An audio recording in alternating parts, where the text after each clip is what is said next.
Hello everyone, blank page চ্যানেলে সকলকে স্বাগত। আশা করি সবাই ভালো আছো।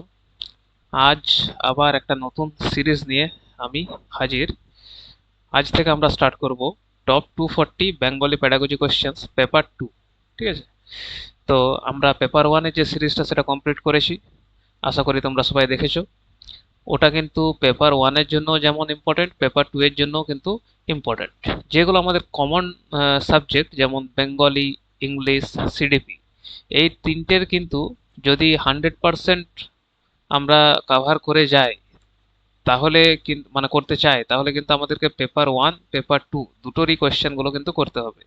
কখনো কখনো পেপার টু এর কোনো কোয়েশ্চেন পেপার ওয়ানে চলে আসে, আবার পেপার ওয়ানের কোনো কোয়েশ্চেন পেপার টু এ চলে আসে, কারণ তাদের সিলেবাস সেম।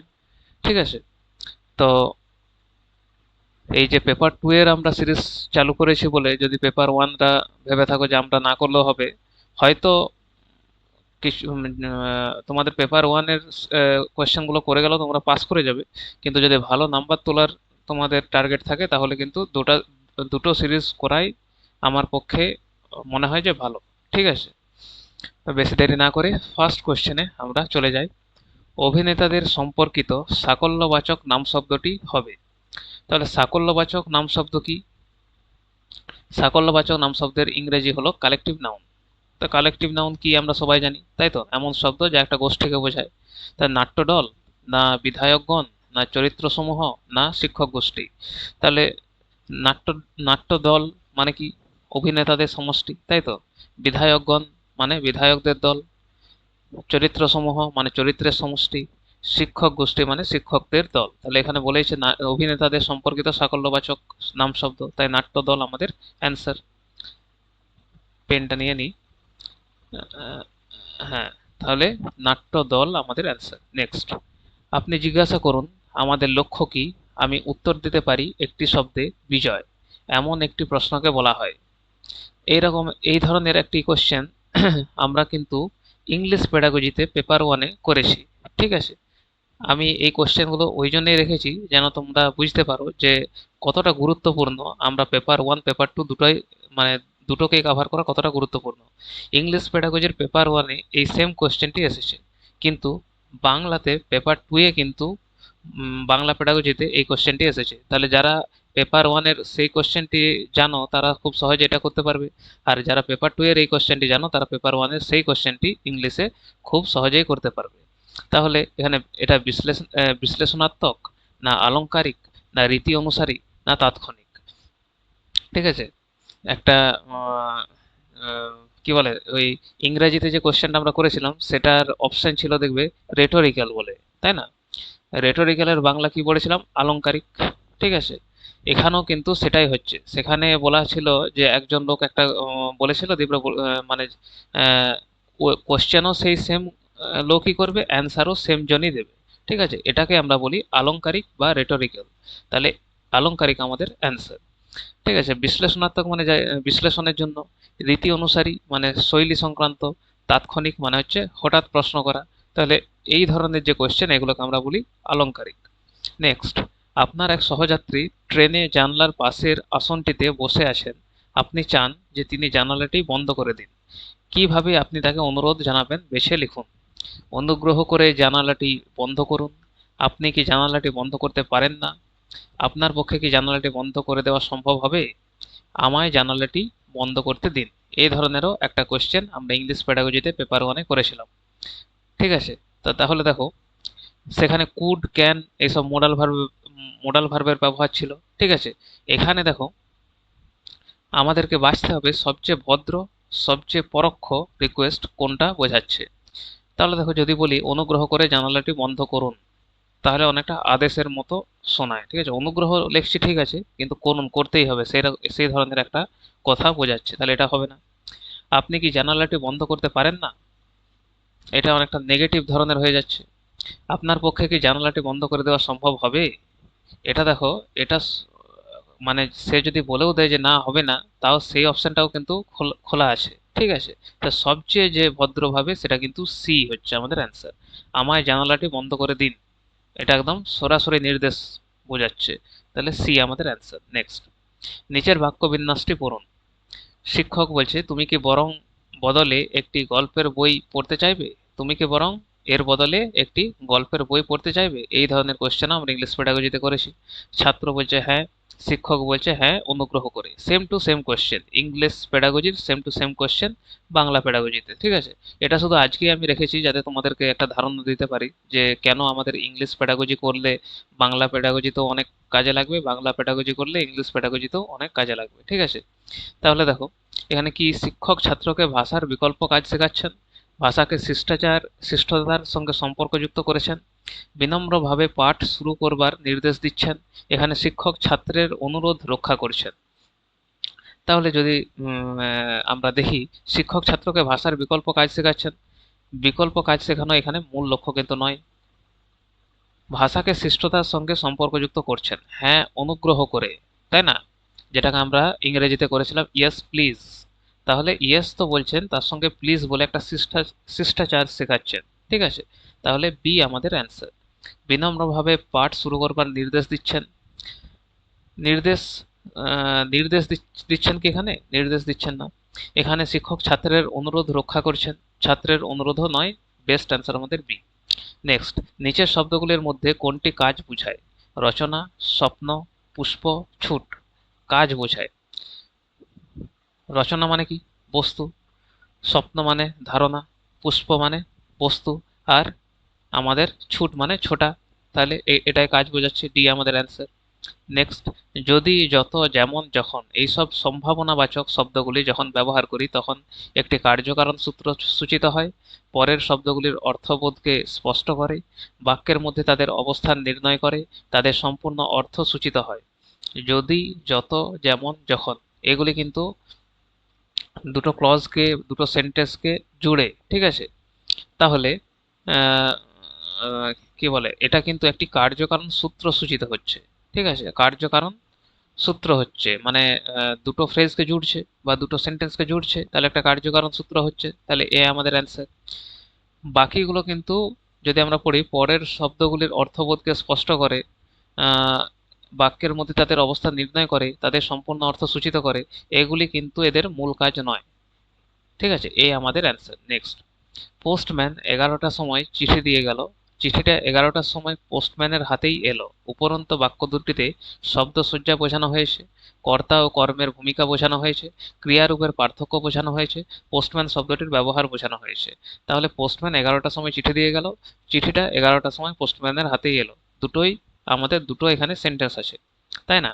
এখানে দেখো, যদি আমরা দেখি, পোস্টম্যান এখানে সাবজেক্ট, এখানে পোস্টম্যান আমাদের অবজেক্টের কাজ করছে। এখানে চিঠি সাবজেক্ট, অবজেক্ট, এখানে সেটা সাবজেক্ট হয়ে যাচ্ছে। তাহলে কি সাবজেক্ট অবজেক্ট চেঞ্জ হচ্ছে, তাহলে এখানে অ্যাক্টিভ প্যাসিভ ভয়েসের মাধ্যমে আমাদেরকে সাবজেক্ট অবজেক্টের ভূমিকা দেখানো হচ্ছে। তাহলে সবচেয়ে বেস্ট অ্যান্সার আমাদের কি, বি, কর্তা এবং কর্মের ভূমিকা বোঝানো হয়েছে। নেক্সট, নিম্নলিখিত শব্দজোড়ের কোনটি একটি জ্ঞান রীতিকে ভঙ্গিকে বোঝায়? জ্ঞান রীতিকে বা ভঙ্গিকে বোঝায়। কর্তৃবাচ্য, কর্মবাচ্য, সর্বাত্মক, বিশ্লেষণাত্মক, ভাবানুবাদ, আক্ষরিক, আবেগপ্রবণ, বুদ্ধিপূর্ণ। জ্ঞান রীতি মানে কি? Cognitive style. ঠিক আছে, তাহলে কগনিটিভ স্টাইলের ধরন কেমন? হলিস্টিক, সর্বাত্মক, আর অ্যানালিটিক, বিশ্লেষণাত্মক, তাই তো? তো সেটা সবচেয়ে বেস্ট কোথায় হচ্ছে? আমাদের বি অপশানে, সর্বাত্মক ও বিশ্লেষণাত্মক। ঠিক আছে, অন্যগুলি এখানে ভয়েস বেশি বোঝায়, এখানে ট্রান্সলেশন বেশি গুরুত্বপূর্ণ, এখানে ইমোশন বেশি গুরুত্বপূর্ণ।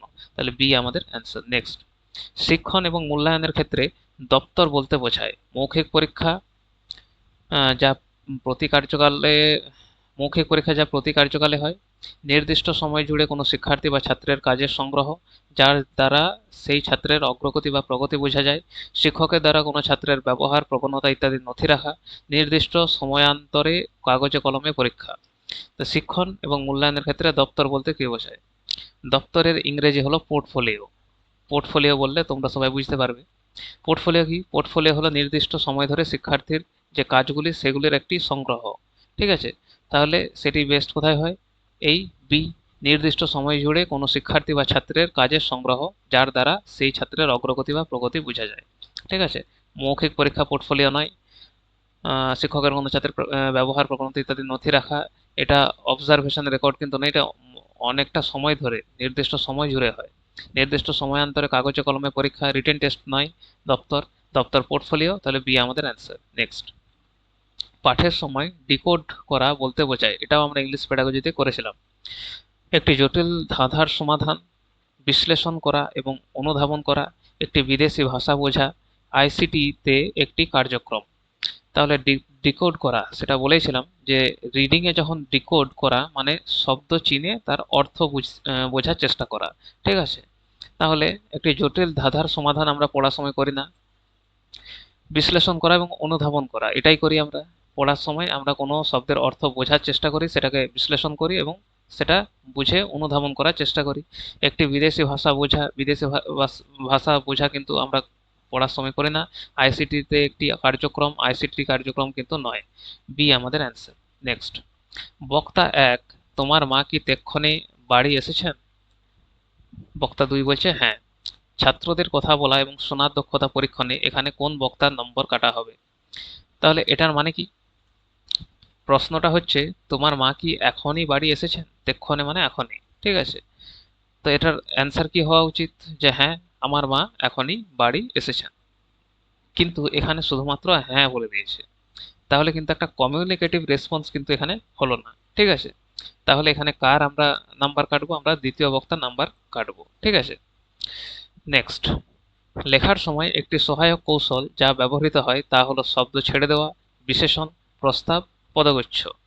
তাহলে এটাও আমরা ইংলিশ পেডাগজিতে আগের দিনেই করেছি, ঠিক আছে। কোহেসিভ ডিভাইস বলে একটা কোশ্চেন ছিল, যদি মনে আসে তোমাদের, সেখানে আমাদের একটা অপশন ছিল এলিপসিস। সেই এলিপসিস আমরা কি করতাম, যে দুটো যদি একটা সেন্টেন্স লিখছি সেখানে দুবারই কিন্তু একটা শব্দ লিখতাম না, বাদ দিতাম। এই যে শব্দ ছেড়ে দেওয়া এটাকে আমরা এলিপসিস বলতাম। তাহলে সেটাই বলছে এখানে, যে লেখার সময় একটি সহায়ক কৌশল যা ব্যবহৃত হয় তা হলো শব্দ ছেড়ে দেওয়া বা এলিপসিস, ঠিক আছে। বিশেষণ, ফ্রেজ, প্রস্তাব, ফ্রেজ, প্রিপোজিশন, পদগুচ্ছ এগুলো কিন্তু কোহেসিভ ডিভাইস নয়। তাহলে এ আমাদের অ্যান্সার। নেক্সট, যদি লেখাটি সংক্ষিপ্ত, সম্পূর্ণ, প্রথম পুরুষে বর্ণিত, অপ্রাসঙ্গিকতা বিহীন, আবেগ প্রবণতা দোষশূন্য হয় এবং লেখাটি যদি যুক্তি পারস্পর্যে গ্রথিত হয় তাহলে লেখাটিকে বলা হয়, এটাও আমরা করেছি, ঠিক আছে। কি বলা হয়? স্মারকলিপি না রিপোর্ট না খবরের কাগজের নিবন্ধ না শ্রেণীবদ্ধ বিজ্ঞাপন? স্মারকলিপি মানে হচ্ছে মেমোরেন্ডাম, এটা কিন্তু প্রশাসনিক নথি, ঠিক আছে। রিপোর্ট খবরের কাগজের নিবন্ধ, এটা হচ্ছে আমরা ইংরেজিতে বলতে পারি নিউজ পেপার আর্টিকেল, সেখানে কিন্তু মতামত থাকতে পারে। শ্রেণীবদ্ধ বিজ্ঞাপন, ক্লাসিফাইড অ্যাডভার্টাইজমেন্ট। তা আমরা ইংলিশ পেডাগজিতেও পড়েছিলাম যে এতগুলো বৈশিষ্ট্য থাকে কার? রিপোর্টের, ঠিক আছে। রিপোর্টের বৈশিষ্ট্য হচ্ছে সেটা সংক্ষিপ্ত হবে, বস্তুনিষ্ঠ হবে, যুক্তিসঙ্গত হবে, আবেগহীন হবে, ঠিক আছে। তাহলে বি আমাদের অ্যান্সার। নেক্সট, সূর্যগ্রহণ কবে? প্রশ্নটি বর্তমান কালসূচক, ভবিষ্যৎ কালসূচক, ঘটমান বর্তমান কালসূচক না অতীত কালসূচক? তাহলে সূর্যগ্রহণ কবে? এখনো হয়নি, আমি জিজ্ঞাসা করছি। তাহলে ঘটনাটি ভবিষ্যতে ঘটবে বলে আমি জিজ্ঞাসা করছি, তাহলে এটা হচ্ছে আমাদের ভবিষ্যৎকাল সূচক, বি। নেক্সট, এনসিএফ 2005 এর সুপারিশ অনুযায়ী স্কুলগুলিতে একটি বিশেষ ক্ষেত্রে পড়া এবং লেখায় অধিক দৃষ্টি দিতে হবে এমনটা বলা হয়েছে, সেই বিশেষ ক্ষেত্রটি হলো। তাহলে এনসিএফ 2005 যদি আমরা পড়ে থাকি তাহলে সেখানে কিন্তু বারবার বলা হয়েছে যে মাতৃভাষার উপর বেশি গুরুত্ব দিতে হবে, তাহলে এ আমাদের অ্যান্সার। নেক্সট, একজন প্রাথমিক শিক্ষক তার শিক্ষার্থীদের শ্রবণ দক্ষতাকে সবচেয়ে ভালো করে বিকশিত করে তুলতে পারেন প্রতিদিন নিয়ম করে শিক্ষার্থীদের নির্দিষ্ট কিছু না কিছু শোনার কাজে অভ্যস্ত করিয়ে, বলতে বলতে হঠাৎ থেমে শিক্ষার্থীকে এই কথা জিজ্ঞাসা করে যে এই মাত্র শিক্ষক কি বলেছেন। শিক্ষার্থীরা যখন নিজেদের মধ্যে কথা বলে তখন তাদের শ্রবণ আচরণ লক্ষ্য করে সেই আচরণকে ব্যবহার করে বারবার শিক্ষার্থীদের এ কথা মনে করিয়ে দিয়ে যে তারা যা শোনে তা নিয়ে যেন গভীর চিন্তা ভাবনা করে। তা শিশুর যে স্বাভাবিক যে বিহেভিয়ার, লিসেনিং এর যে বিহেভিয়ার, সেটার উপর পর্যবেক্ষণ করে বা তার উপর ভিত্তি করে যদি আমরা কিছু কাজ করি তাহলে সেটা কিন্তু সবচেয়ে কার্যকর, ঠিক আছে। তাহলে আমাদের বেস্ট অ্যান্সার এখানে কি? সি। শিক্ষার্থীরা যখন নিজেদের মধ্যে কথা বলে তখন তাদের শ্রবণ আচরণ লক্ষ্য করে সেই আচরণকে ব্যবহার করে, তো সি আমাদের অ্যান্সার। নেক্সট, একটি ক্লাসে বিভিন্ন ভাষাভাষী শিক্ষার্থী আছে, তাদের ভাষা শেখানোর সময় শিক্ষিকা তার ভাষিক বা বাচনিক যোগাযোগ সিলেবেলে ভাগ করার জন্য হাতের মাধ্যমের সঙ্গে অঙ্গ সঞ্চালনকেও যুক্ত করেন। যেমন সরল বাক্যের শব্দগুলিতে দলতালি দেন, এই ধরনের উপস্থাপনা প্রধানত নিচের কোন দক্ষতার উপর আলোকপাত করে?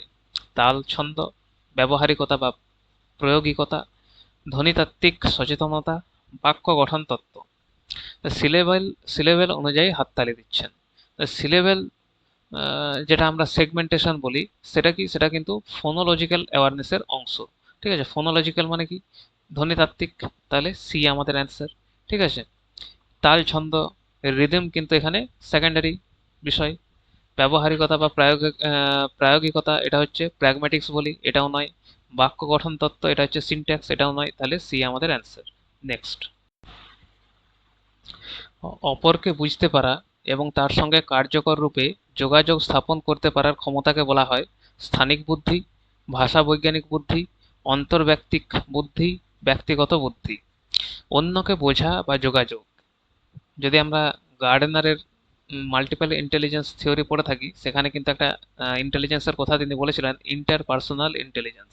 সেখানে আমরা অন্যের, অপরকে মানে এই যেটা এখানে বলা আছে, অপরকে বুঝতে পারি এবং তার সঙ্গে কার্যকর রূপে যোগাযোগ স্থাপন করতে পারি। ঠিক আছে, তাহলে সেটা কোন ক্ষেত্রে হচ্ছে? অন্তর্ব্যক্তিক বুদ্ধি, সি আমাদের অ্যান্সার। ঠিক আছে, স্থানিক বুদ্ধির ইংলিশ হচ্ছে স্পেশাল, ভাষা বৈজ্ঞানিক বুদ্ধি এটার ইংলিশ হচ্ছে আমাদের লিঙ্গুইস্টিক, আর ব্যক্তিগত বৃদ্ধি এটা হচ্ছে পার্সোনাল গ্রোথ, এটা কোনো ইন্টেলিজেন্স নয়। ঠিক আছে, নেক্সট, কোনো শিক্ষার্থী ভুল করলে শিক্ষিকা তাকে ইতিবাচক প্রক্রিয়ায় শোধরানোর চেষ্টা করেন। তার মানে শিক্ষিকা শিক্ষার্থীদের নেতিবাচক সংবেগাত্মক প্রতিক্রিয়া সম্পর্কে অবহিত, শিক্ষার্থীদের ভাষাগত দক্ষতা পরিবর্ধনের চেষ্টা করছেন, শিক্ষণ প্রক্রিয়ার বিভিন্ন প্ররূপ সমন্বিত করতে চাইছেন, শিক্ষার্থীদের সংজ্ঞানাত্মক বিকাশের পৃষ্ঠপোষকতা করছেন। তাহলে ইতিবাচকভাবে ভুল সংশোধন করছেন। তাহলে এখানে শিক্ষিকা কিন্তু জানেন যে যদি কোনো নেগেটিভ আমরা রিয়াকশন দিই, ইমোশনাল রিয়াকশন দিই, সেটা কিন্তু শেখাতে বাধা সৃষ্টি করে। ঠিক আছে, তাহলে সেক্ষেত্রে এ আমাদের অ্যান্সার। শিক্ষার্থীদের নেতিবাচক সংবেগাত্মক প্রতিক্রিয়া সম্পর্কে অবহিত তিনি, যে যদি নেগেটিভ আমরা রিয়াকশন দিই সেটা কিন্তু বাধা সৃষ্টি করবে। তাহলে এ আমাদের অ্যান্সার। অন্যগুলি যদি দেখি আংশিক সত্য মনে হলেও এ কিন্তু আমাদের বেস্ট অ্যান্সার।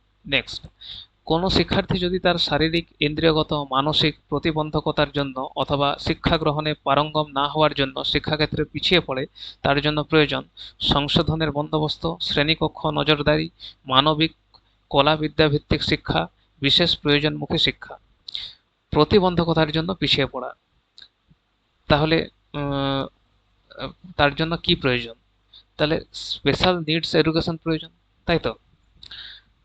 তাহলে আমাদের এই অপশানে কি আছে? ডি, বিশেষ প্রয়োজনমুখী শিক্ষা প্রয়োজন।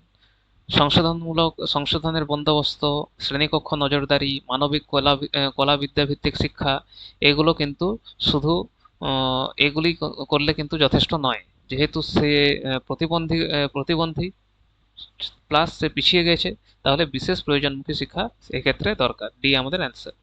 নেক্সট, মূল্যায়নের মানদণ্ড হচ্ছে মূল্যাঙ্কন নির্দেশিকা, প্রশ্ন প্রতি নম্বর বিভাজন, শিক্ষার্থীর সামর্থ্য সম্বন্ধে সাধারণ ধারণা, মূল্যায়ন প্রকৌশল।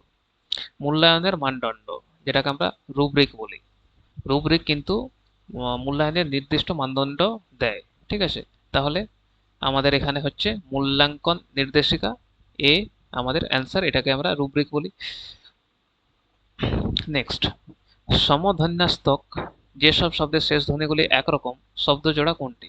যায়, হেই, ছল্ল, হদ্দ, খাও, যেও, অজ, রোজ।